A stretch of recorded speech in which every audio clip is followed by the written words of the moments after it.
continuer effectivement à s'enfoncer dans le sérieux en s'appuyant sur l'histoire.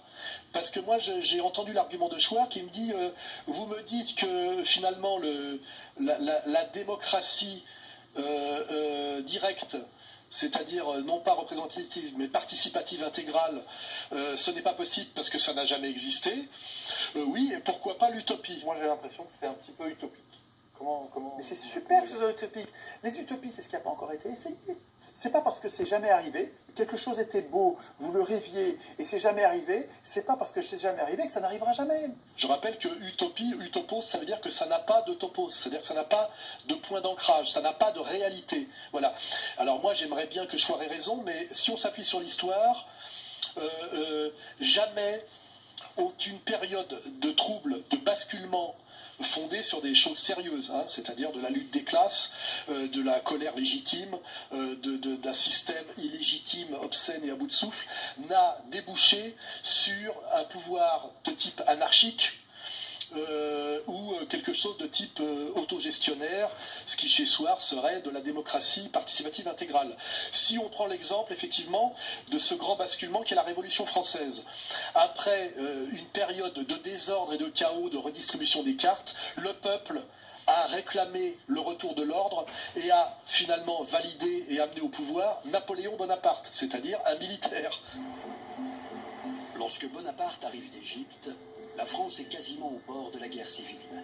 La situation financière est catastrophique et les frontières menacées. Le peuple est écœuré.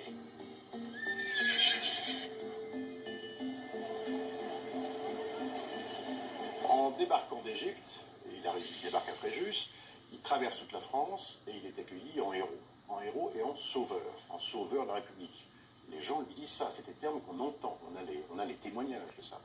Si on prend plus proche de nous, après le problème de, on va dire, le chaos parlementariste de la 4ème République qui n'arrivait pas à gérer la question de la décolonisation et finalement de la liquidation de notre empire colonial, comment on s'en est sorti?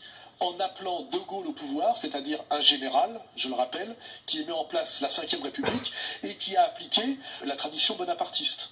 Le 4 septembre 1958, le général de Gaulle soumettait au peuple français le texte de la Constitution qui allait devenir l'acte de naissance et la charte de la 5e République. Le président de la République doit être plus fort que les partis et que l'Assemblée. L'exécutif doit pouvoir gouverner. Ça fait 12 ans que De Gaulle le dit, alors De Gaulle le fait. Avec sa constitution, il met fin au régime parlementaire et s'installe comme notre premier souverain démocratique.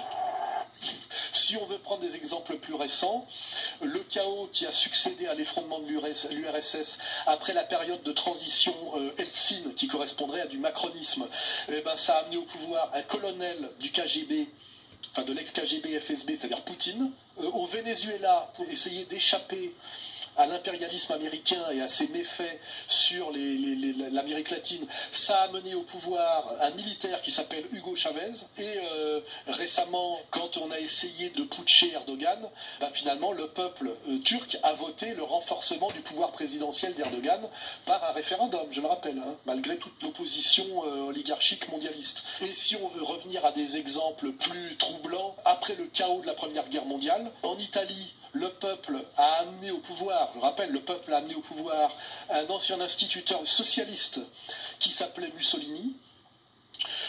À peu près à la même période, après le chaos post-effondrement du tsarisme et la période de latence bolchevique, est arrivé au pouvoir en URSS Joseph Staline pour incarner la volonté populaire. Il l'a relativement incarné, hein, il suffit de voir le peuple qui s'est pressé à son enterrement. Hein, rappelez-vous de ça. Et dans l'Allemagne, d'après le chaos dû à la défaite de la Première Guerre mondiale, puis la période qu'on appelle la République de Weimar, où une certaine communauté régnait sur un peuple affamé, humilié et en souffrance, le peuple a amené au pouvoir un certain Adolf Hitler. 13 Jahre lang haben sie wirtschaftlich, politisch bewiesen, was zu leisten sie fähig sind. Eine Nation wirtschaftlich zerstört, den Bauernstand ruiniert, den Mittelstand verelendet. die Finanzen in reichen Ländern, in den Kommunen zerrüttet, alles bankrott und 7 Millionen Arbeitslose. Sie können sich finden, wie sie sich finden wollen. Dafür sind Sie verantwortlich.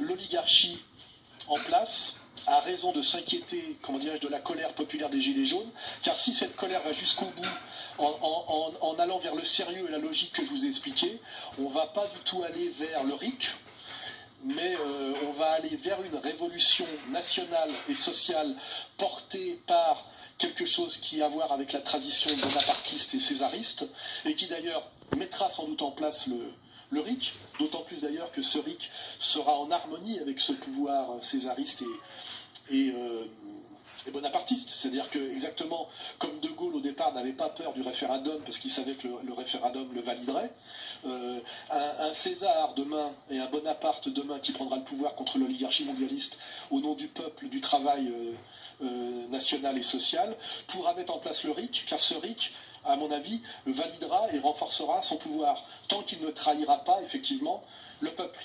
Hein, parce que cette idée en fait du despote éclairé, c'est qu'en général c'est une figure qui est portée par le peuple parce qu'il incarne les intérêts du peuple, il est le champion du peuple, et que pour des raisons anthropologiques, comment dirais-je, tout pouvoir sérieux et légitime finit toujours comme ça, parce que sinon on est dans l'aberration anthropologique, on est dans l'utopie, c'est-à-dire quelque chose qui n'a pas de réalité anthropologique. C'était, je dirais, la fin de la conversation que j'ai eue avec Chouard il y a des années, et j'ai conclu que en fait sa volonté de ne pas aller au-delà du RIC était justifiée en fait par sa gentillesse, l'envers de gentillesse qui est sa peur profonde de la violence. Voilà, et notamment de la violence qui pourrait s'exercer contre lui, car je rappelle qu'il est prof dans un lycée, donc il est soumis au pouvoir fonctionnaire, ce qui n'est pas mon cas.